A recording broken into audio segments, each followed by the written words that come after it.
make old man noises as I sit down. Oh.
Wouldn't really consider myself a smoker.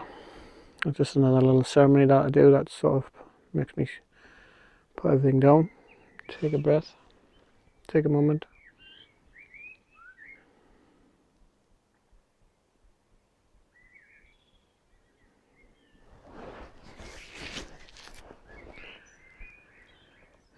I was always anti-smoking as a kid. I'm the youngest of. I was the youngest of four. There's 3 of us left now. But one of my older brothers, my second eldest, he smoked like a trooper. Still does. And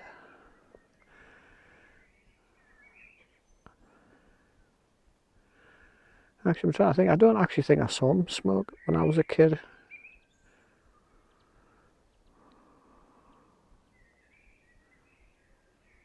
He's sort of a rough and ready character, but he's old school and he wouldn't smoke in front of kids. He never used to swear.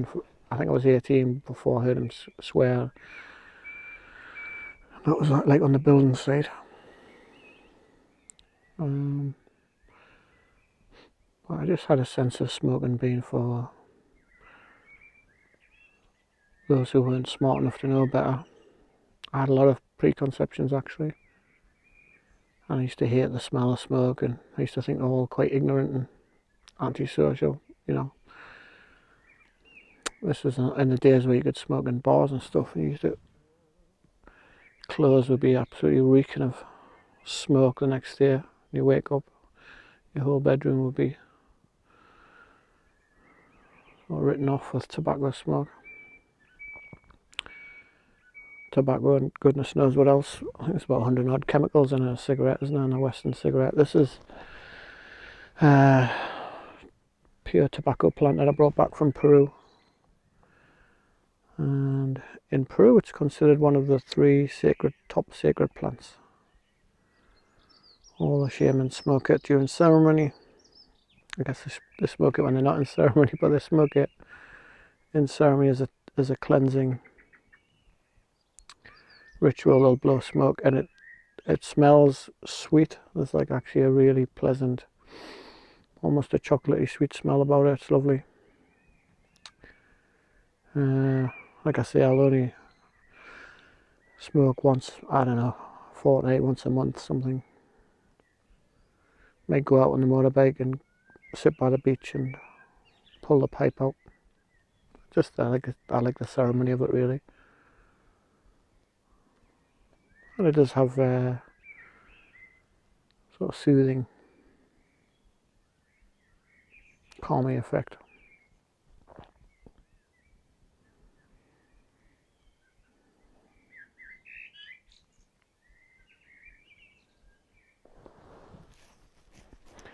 Yeah, when I landed in Peru, well, when I landed in Peru, literally landed in Peru, was in the middle of the night, and I got obviously a taxi to a hotel. Stopping in a hotel just by the airport before making my way into the jungle the next day. And you know, it's like when your hours are all out of sync. But I didn't feel like going to bed, so I stuck the telly on. It must have been like 2, 3 in the morning, 4 in the morning, something. And of all things playing, it was the Pink Panther show. And anyone who knows my family knows my brother, who we lost, who died. It's been like 8 years ago now.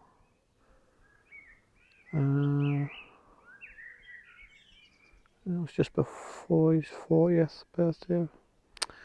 Yeah, so he had Down syndrome, and all his life, as far as I can remember, he always had a Pink Panther. Every Christmas I'd try and buy him a new Pink Panther, and he'd reject the new one in favour of this beat up old Pink Panther. The legs had fallen off and been sewn back on that many times, the tail.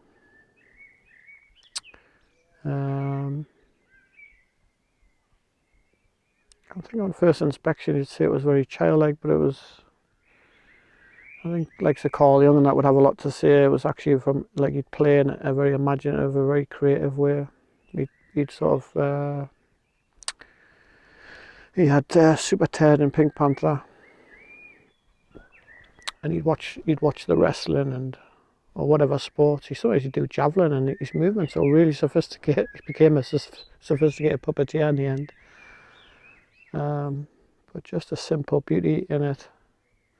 And of course I took no notice, like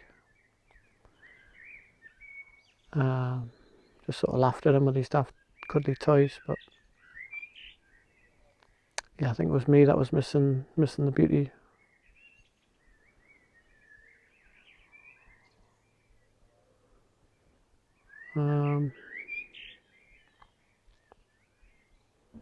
I don't know, just a much more honest way to be in the world somewhere. Not striving for anything.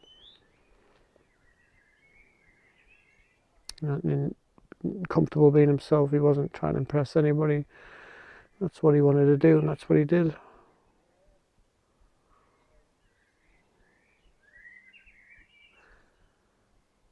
He brought a lot of joy into the world. He'd go into a bar and the chefs would come out to see him, like they'd hear that Michael was in, and they'd come and see him and say, "Do you want a sausage sandwich? I'm having a usual sausage sandwich, Michael. Mickey V." And he just had that effect where he just light up a room, Didn't do anything, just everyone loved to see him. He brought a lot of joy wherever he went.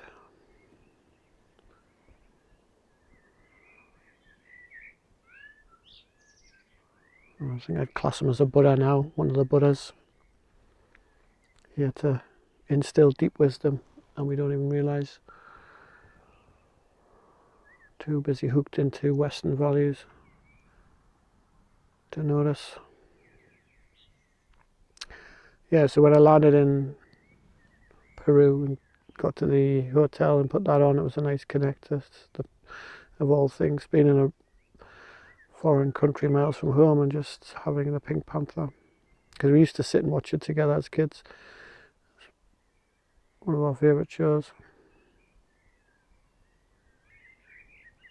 The original Pink Panther. I don't think the new Pink Panther's up to much good.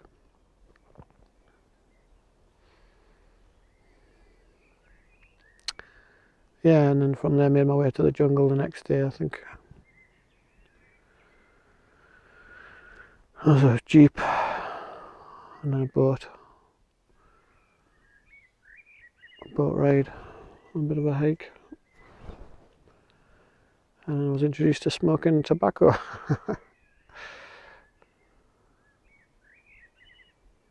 And I just had to put aside all my beliefs about what type of person smokes and what type of person doesn't smoke, and just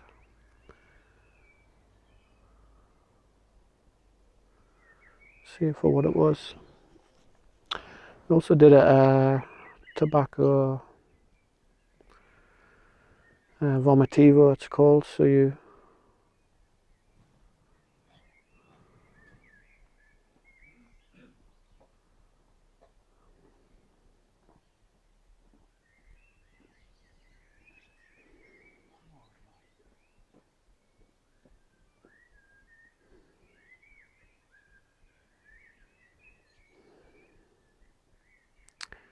Yeah, the vomitivo, you'd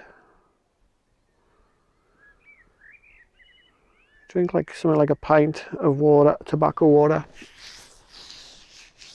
I think it was something like every 20 minutes you'd down a pint of tobacco water. And I don't know how many pints we got through. It's sort of fine for the first couple of litres. And then somewhere along the line it has its effect where you just sort of vomit everything up. It's like a purging before you go into ceremony. And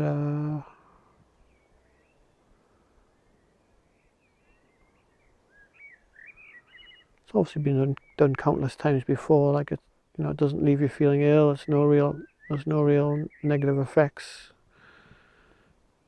The body must be quite well versed in getting it out of the system, and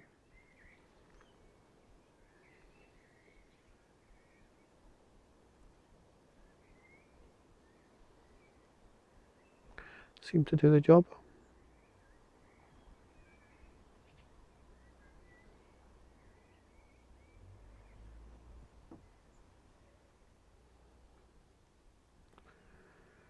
So there was a vomitivo, and then there was, which wasn't too pleasant, and then there was a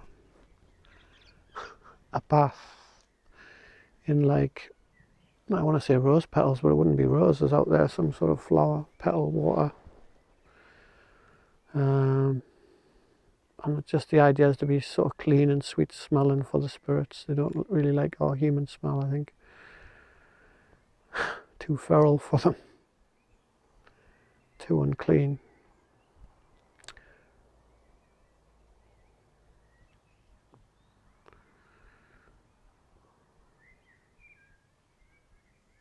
The vomitivo you'd only do once. I did that at the start of the week. The baths would be before every ceremony.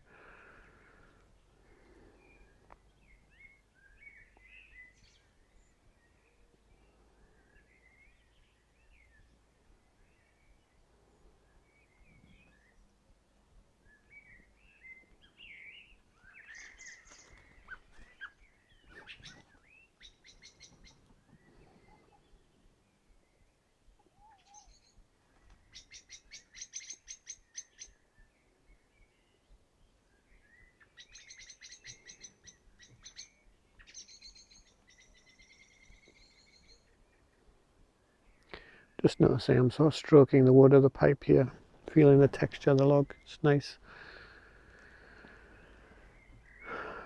As a child, or if you've got children, you'll see them stroking their cuddly toys and things. It's a well-versed way to soothe yourself. You might do it instinctively if you've got like a nice cup of hot chocolate or something. You might huddle around that, or a nice bathrobe or something you like to sink into after a bath or something. I think maybe as a man we certainly lose touch with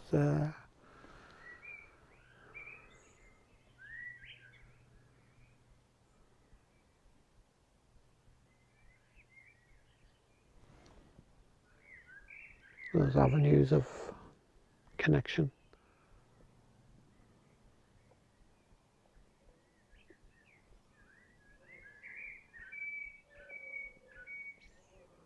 And I used to pride myself on not like being able to sleep on a hard floor, or my mum used to say you could sleep on a clothesline, you lad.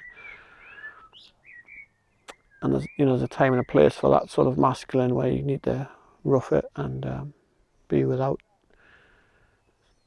sort of sensual luxuries or being soothed and stuff.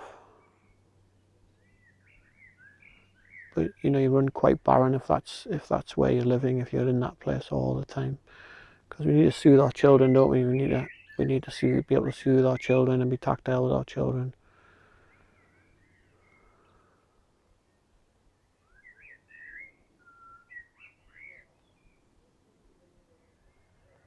Just being no good just being a cold machine, is it? Anyone can do that.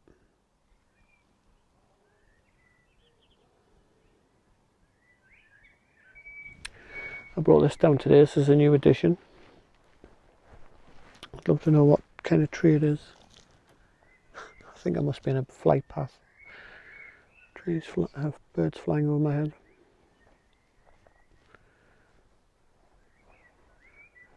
Really dry.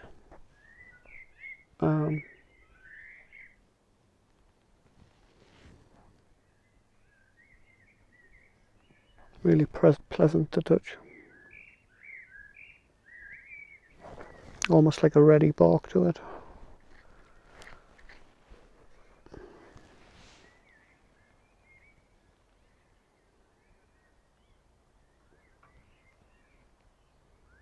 Quite a mature tree.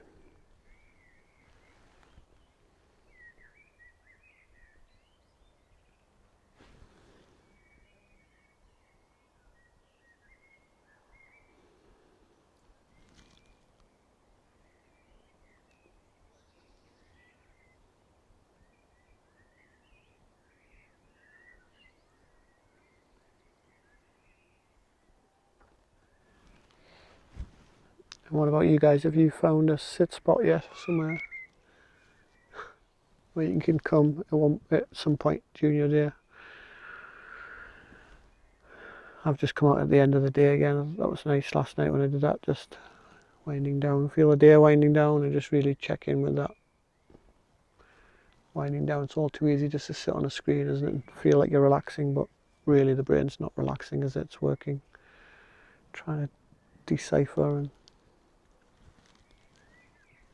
organise thoughts.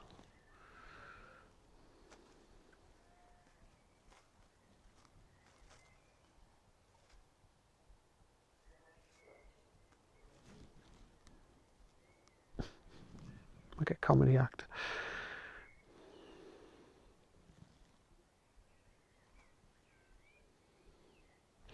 This is a new flower this year. Well, it's flowered this year at least. I don't know. Can't remember. I planted it maybe 2 years ago, but I think it's the first time it's flowered, so it's nice to see. Don't ask me what it is though.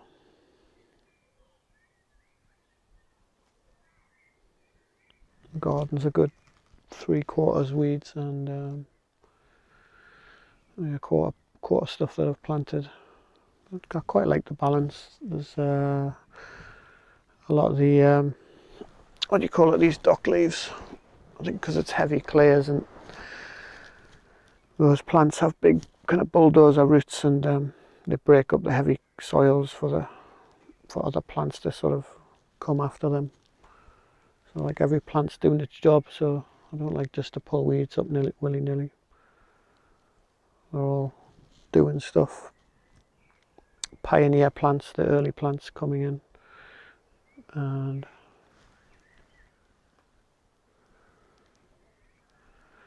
leading the way.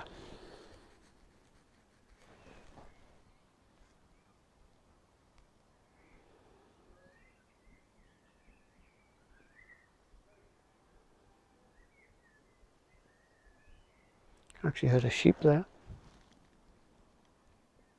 It's quite a ways away. If it was a sheep.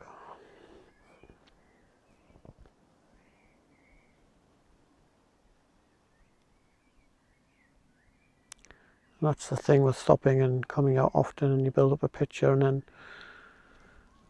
unusual noises like that kind of stand out, even if it is right in the background.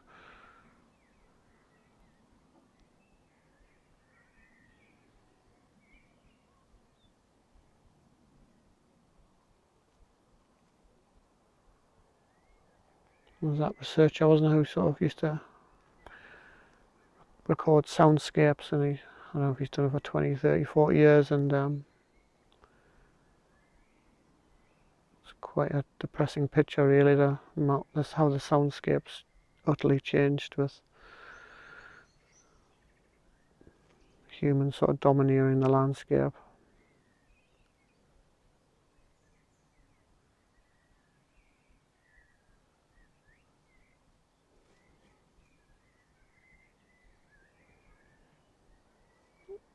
The jungle's a pretty intense place when it comes to noise. Just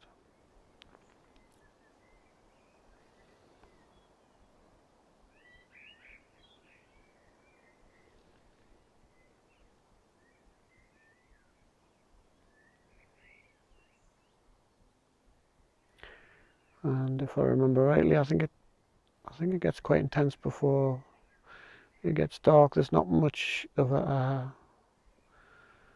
sunset. When you're near the equator, the sun just goes down really quickly. So it's kind of like lights off, like someone's turned the lights off all of a sudden.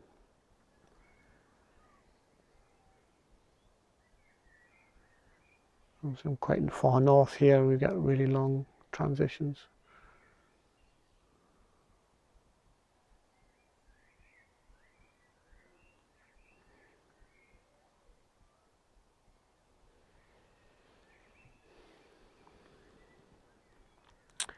I'm still wondering what these videos are, what they're about, and who they'll serve and who they'll help.